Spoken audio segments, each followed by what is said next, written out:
Sumочkani to'qishni davom ettiramiz. Birinchi va ikkinchi qismini bo'lsa profilimda ko'rsanglar bo'ladi. Endi ikkita основamizni bokovoyini ulashni boshlaymiz. Mana shu ikkita xrustalga leskani o'tkazishdan oldin bitta xrustal o'tkazib olamiz. Keyin leskani ikkinchi tomonidan ikkinchi основamizni shu bokovoyga o'tkazib olamiz. O'tkazib olganimizdan keyin bitta xrustal olib, liboy bitta leskaga o'tkazib, keyin leskani qaytaramiz. Petля hosil bo'ladi. Keyin shu petlani xrustal ichiga o'tkazamiz. Keyin shu ikkita leskani pastiga ikkita xrustaldan o'tkazib olganimizdan keyin yana bitta xrustal olib, boyaganga o'xshab petля orqali to'qib ketaveramiz. Shu sxema bo'yicha oxirigacha to'qib ketaveramiz, ya'ni shu ikkita xrustalga o'tkazib, keyin shunda sumочкamizni bokovoyi bitta qatorli bo'ladi. Shunaqa sxema bo'yicha to'qishi birinchi va ikkinchi qismida podrobniyroq ko'rsatganman. Shu usulda oxirigacha to'qib boraverasizlar, ya'ni leskani ikkita xrustaldan o'tkazib to'qib ketaverasizlar.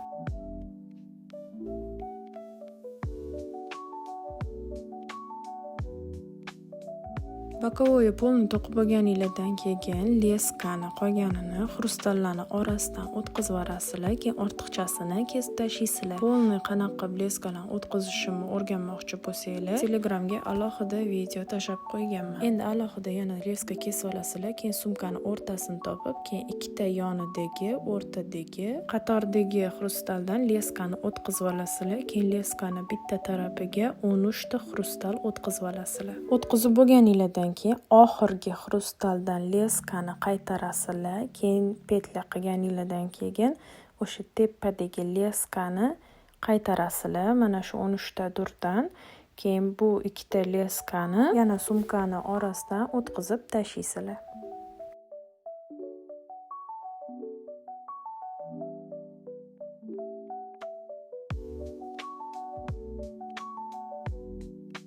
Bitta tarafini ulab bo'lganimizdan keyin endi ikkinchi tarafiga xuddi shunaqa leska o'tkazib olamiz. Keyin buni xrustallarni sanab chiqmadim, lekin примерно 30-32 sm yoki o'zingizlarning xohishingizga qarab uzunlikda o'tkazib olasizlar xrustalni.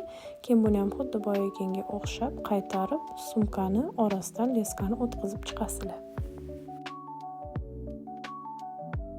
Mana ruchkasi ham tayyor bo'ldi. Shunaqa qilib yopasizlar shu ruchkani. Shunda sumkamiz og'zi ochilib ketmaydi. Keyin zolotoy furnitura ishlatdim. Xohlasanglar sizlar kumushidan ishlatsanglar ham bo'ladi. Keyin xohishga qarab bunaqa brenddan ham ulasanglar bo'ladi. Xudo xolisa endi uni keyingi master-klasslarimda ko'rsataman. Video yoqqan bo'lsa like bosing va fikringizni kommentariyada yozib qoldiring.